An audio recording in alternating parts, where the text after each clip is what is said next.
Hello, and a big shout out to all our wonderful viewers. As humans, we are wired to seek pleasure and to avoid pain. What's pleasurable? Cookies, Nutella, and Netflix. Soft couches, sleeping in, and social media. What's painful? Push-ups, lettuce, and cardio. Reading books, rising early, and writing blogs. Getting to the gym and prioritizing your fitness isn't easy, we know. But staying on track and working toward your health goals is essential. So for those days when you need some extra motivation, these motivating fitness quick fix ideas and a sneak peek today as I talk to a body transformation physique master like no other. Here's my next hero transformer, Jason Grima, with me on The Rags Show. Get geared to know more about his journey from zero to hero transformation. So Jason, please tell us a little about your journey and passion and what really fuels the fire inside you to help people achieve body transformations. And also, while we're doing this, let's also touch about your 365 Physique program. Firstly, thank you so much for having me on. It's a pleasure. So basically, my name is Jason Grima. I'm from Brisbane, Australia. I first came over to the UAE back in 2017. I've previously been working in the fitness industry for 10 years now, and starting off in Brisbane as a health coach, and then progressing into a transformation and physique coach, which I'll elaborate on shortly. Right. Over the last 4 years, I've been mainly focusing on body transformations, where we focus on taking a client from stage A to B, and usually that would involve quite vigorous training, quite intense nutrition. Obviously, as my career progressed, I realized that that type of approach wasn't sustainable for the general populations and for a lot of people. Right. And I started to transform my methodology and my passion and focus into a more 365-day routine that could be consistent, that could fall into place with all of the other important things in our lives.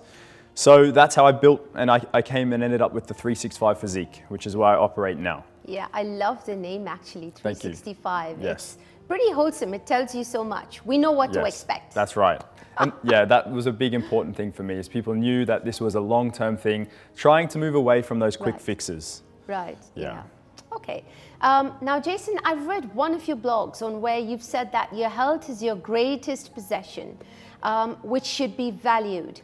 How would you urge for our viewers to consider making their health as their possession in a way where over time it will serve us all to live a vibrant and an inspired life? Perfect. It's a very important thing. So obviously we've probably seen many cases where we prioritize our careers, our finances, different hobbies, but ultimately if we aren't healthy, and everyone would have felt this at some point, even just experiencing a cold or flu, you can feel that your body's not healthy or you're sick or unwell, that you're limited to do all of the other things that you enjoy.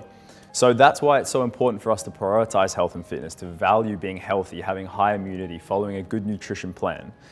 Then you're allowed to actually do all the other things that you like. Without health, without fitness, you are almost completely debilitated from chasing those things that you're passionate about. So for me, it has to be a priority around staying fit, and that will give you the avenues to then chase, work on your career, your passions, your hobbies, travel, be with family. So fitness and health has to come first. Right, yeah. Definitely. I love that answer. I like how you actually said it together, fitness and health. Yes, yeah. and they do go hand in hand. Yes, that's right. They do, yeah.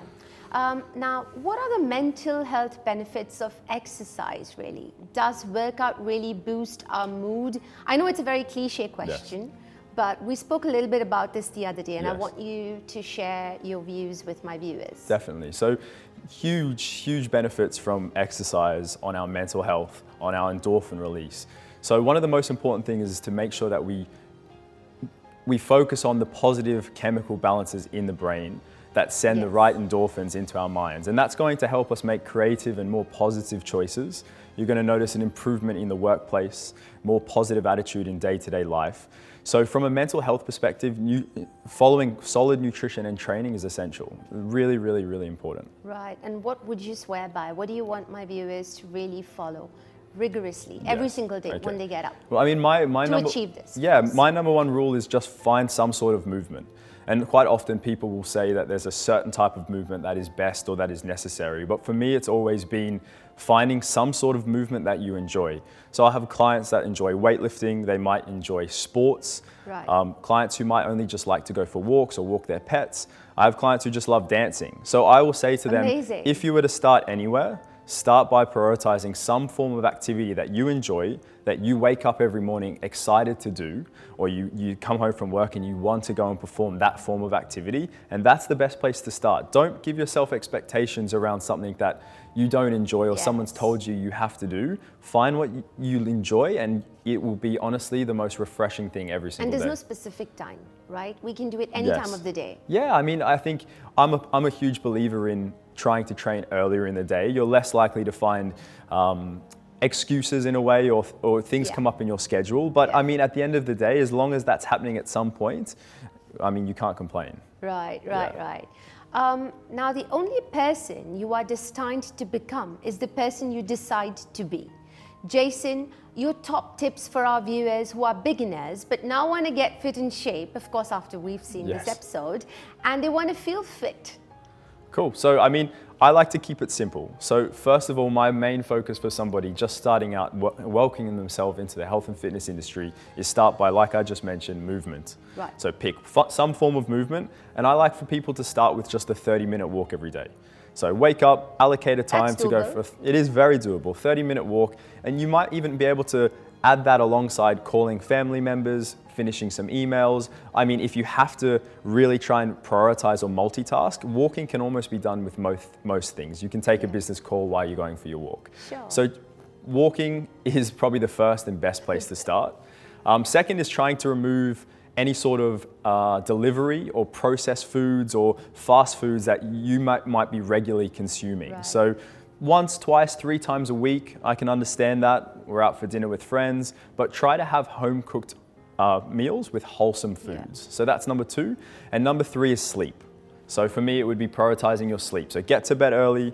Don't sit on the couch watching Netflix until 1. Of course, it's going to be hard to wake up for your walk in the morning. So we have move your body, we have less processed foods, and we have prioritize your sleep. They're my 3 priorities. And they're so doable. Sounds right. so easy, but I have to admit and I have to say, I'm not very good with prioritizing sleep. So I think it's okay to say it's very underrated. Yes, definitely. At the moment. We don't take it very seriously, Not at all. but I am going to now. You should, yes, you should. It is literally the key to everything. Right. Well, for us here in Dubai, there's plenty of inspiration to keep those minds and legs moving, like Jason said, at this time of the year with Dubai Fitness Challenge, which is an annual celebration of fitness and wellness. With my amazing guest, Jason Grima. Jason, your top 3 fitness accessories, that you swear by would be? So, I had a little bit of think over this one. Right. So, how it would work for me, number 1 is a fitness tracker of some sort. So in my case, I'm using a Garmin watch, Apple Watch, anything, Fitbit, anything that will track your steps, track your sleeps, track your stress is a really great tool to help keep you accountable when maybe you don't have that support network around. If you like the numbers, I think sometimes it can be nice to be a little obsessed with knowing what numbers, don't let it over-consume you, but just have a little bit of an idea. It gives you a good indication. So number 1 is a fitness tracker. Number 2 would be appropriate footwear. We want to maintain long-term health, long-term posture. So a lot of the time, what I'll notice with clients that do have any sort of injuries, it'll often stem from their feet. And wearing the incorrect footwear can cause imbalances up the body, and that can lead to lower back pain, shoulder pain, neck pain. So it's so important to have appropriate footwear. So when you're weight training, something with a flat sole, and in this case I use Nike Metcons, or these Nobles, which I've got on at the moment. And when you're running, you want to have the appropriate support. So something like Asics, Mizuno's, Adidas Ultra Boosts will have enough support for the arch of your foot. So 2 different footwears for 2 different types of activity. So that's very important. Yeah. And the third is very simple. It's just simply a water bottle. So a water bottle. A water bottle, not a plastic bottle. Let's save the planet a little bit longer. Go for a regular bottle. I'd recommend 1 litre minimum and try to have 3 of those a day. And you take more ownership over consuming water when you have an actual bottle that you might have spent 100 dirhams on. So I would recommend Purchase a good quality bottle and you're more likely to keep it with you and make sure that you're drinking enough H2O. I'm really telling you, I'm incredibly touched by the last one, and Very I'm going to simple. keep it with me. Great. You know, the water bottle. Yes. It's so underrated again. It is. It is definitely We're underrated. always running for the big brands with the plastics. That's right. Guys, saving the environment always comes first on my show. Now, how can we also save ourselves from the extra calories, Jason? Let's chat about calories in and calories out. Perfect. So I'm glad we touched on that. It's a very important topic. Just for those listening, just to explain what that exactly means, calories in refers to the food that we ingest or we intake, okay? So the energy that we consume. Calories out refers to the calories that we burn when we're exercising. We also burn calories just going about our day-to-day lives, but it is important to increase our calorie expenditure by adding in exercise. Now, people often ask, can I out-train my intake? The answer is simple. It is no. It is so much easier to consume a large number of calories. A run, the equivalent of eating a Mars bar and then going for a run, you'd probably have to hit 3 to 5 kilometer run to simply burn off the calories you might consume in a Mars bar or a Snickers. So it isn't time effective. It is not an effective and efficient way to lose weight or burn fat. So I like to recommend clients to focus on reducing calories from other areas of their nutrition. Number one would be less liquid calories. Okay. So watching our soda intake, juices can often contain, other than freshly squeezed juices, bottled juices can contain high amounts of sugar and calories, and obviously some amounts of alcohol will contain calories as well. So that's number one. Number two would be obviously making sure we steer clear of our fast foods. A lot of extra sauces, salts, calories are in those meals that you actually can't account for, so you're not able to measure.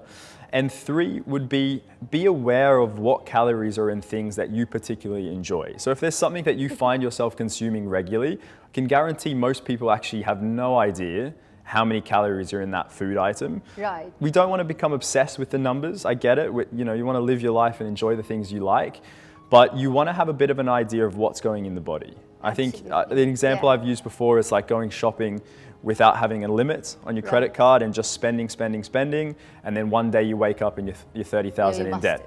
Same with weight. You want to have an idea of what's being spent so that you can make sure that you budget and you don't end up, you know, on the back foot. So counting those calories is important. Right. And what do you think about those nutrition bars? Nutrition bars, they're great.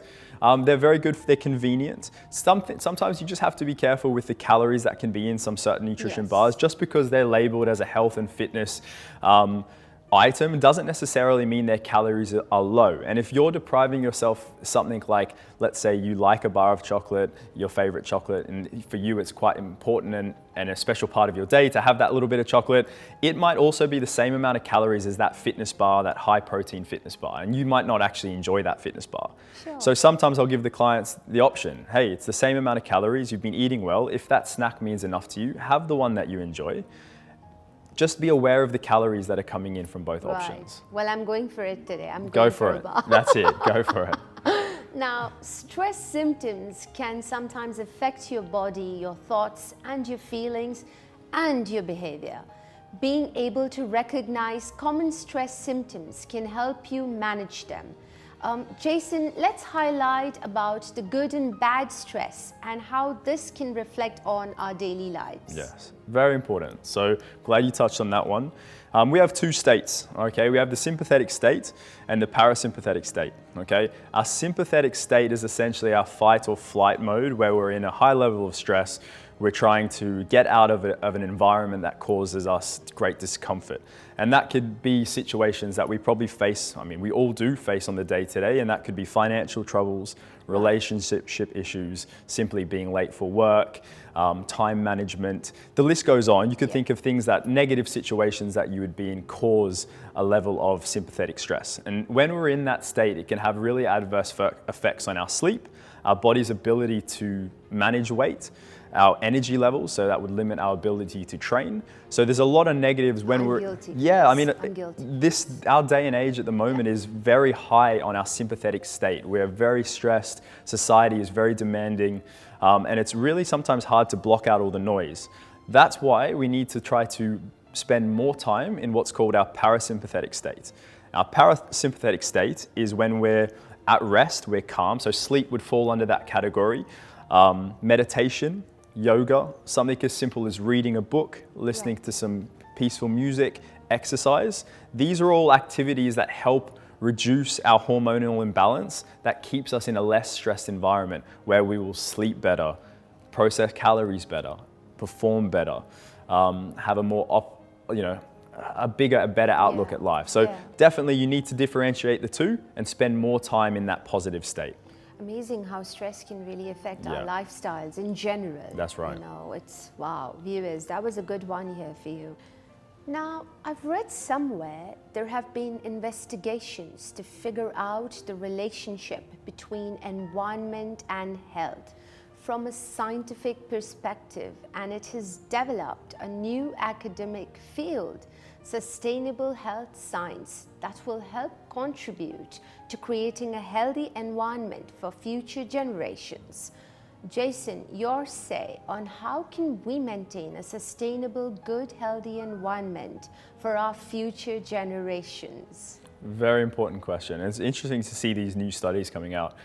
I think when I relate fitness and health to the environment, I think one of the best ways that we can develop a passion for protecting our environment is spending more time in the environment. So I like to encourage people to try to find more time to spend their activity outside. Go for hikes, lose yourself in nature a little bit, go explore, do sport-based activities outside. As parents or just individuals, encourage others to go out and plan and spend time in the outdoors.